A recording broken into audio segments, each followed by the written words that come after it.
Here is a cool down video for after your ab workouts, or even if you've done a full body workout but still did some abs in there at the end, then you really want to create this movement in here for your core and your hips, just to stretch it all out. Look up to the ceiling, open your mouth, and feel that tension go away. Now you're gonna round your back into a child's pose. Tuck your toes under your feet. And push down through your chest, open the armpits, and then rotate, leaning a little more onto the right side and the left side, feeling the space between the outside of the armpit, maybe the inside of the armpit if it's tighter for you.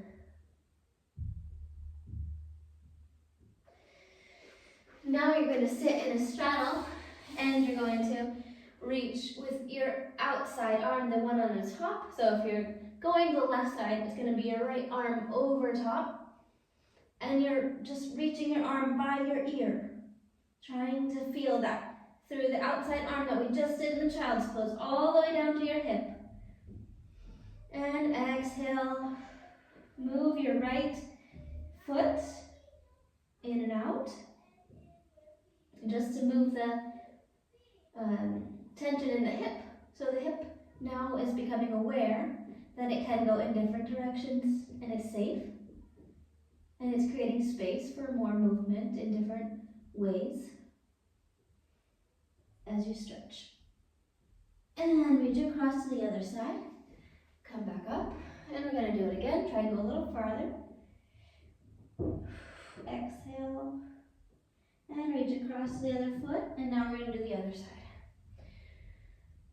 So you're going to lean now to the right. Your left arm will go over your head by your ears. Exhale a few times in this spot. Normal to feel one side with more tension than the other. Just continue to consistently stretch and it will get better.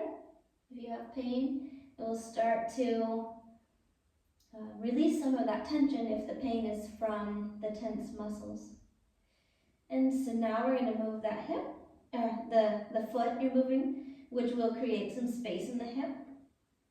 So your foot is moving because of your hip joint. So it should be one straight movement from the quad down to the foot. It's all coming from the hip, even though you see the foot moving.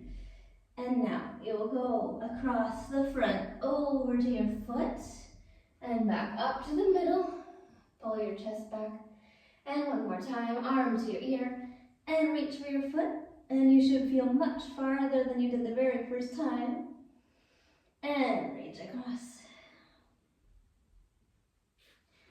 And now you can move both feet forward and back, so you feel that in your hips, that movement, because a lot of the core, it also begins in the hip flexors. The core goes down to the hips, it goes out to the wrists, all the way around here is the core work. So it very much involves the hips as well, and we need to keep these mobile. Okay, now we'll do a bit of the pelvic tilt. So you're going to sit here. You can bring your legs together, keep them out if you want, but you're going to feel the hips rolling back and the hips coming forward. If this is too difficult, you also can go on your back. And roll your hips back to touch the ground and forward to lift totally off. You should be able to get your arm, two arms, a lot of space should be here between your back and the floor. And now you're going to shift your hips to the right and left, this way towards your feet. So first it's going close to your heel, then you're pulling it away from your heel, and it's one side and then the other. So we're creating space in that sacrum joint right in the tailbone area, because we don't want that to get stuck. So we're keeping your whole hip joint mobile here. And now circle. The circle can be done laying down, go in the opposite direction now, or it could be standing or on a stability ball. These are all great options. And then we come up. And there was a cool down workout for you.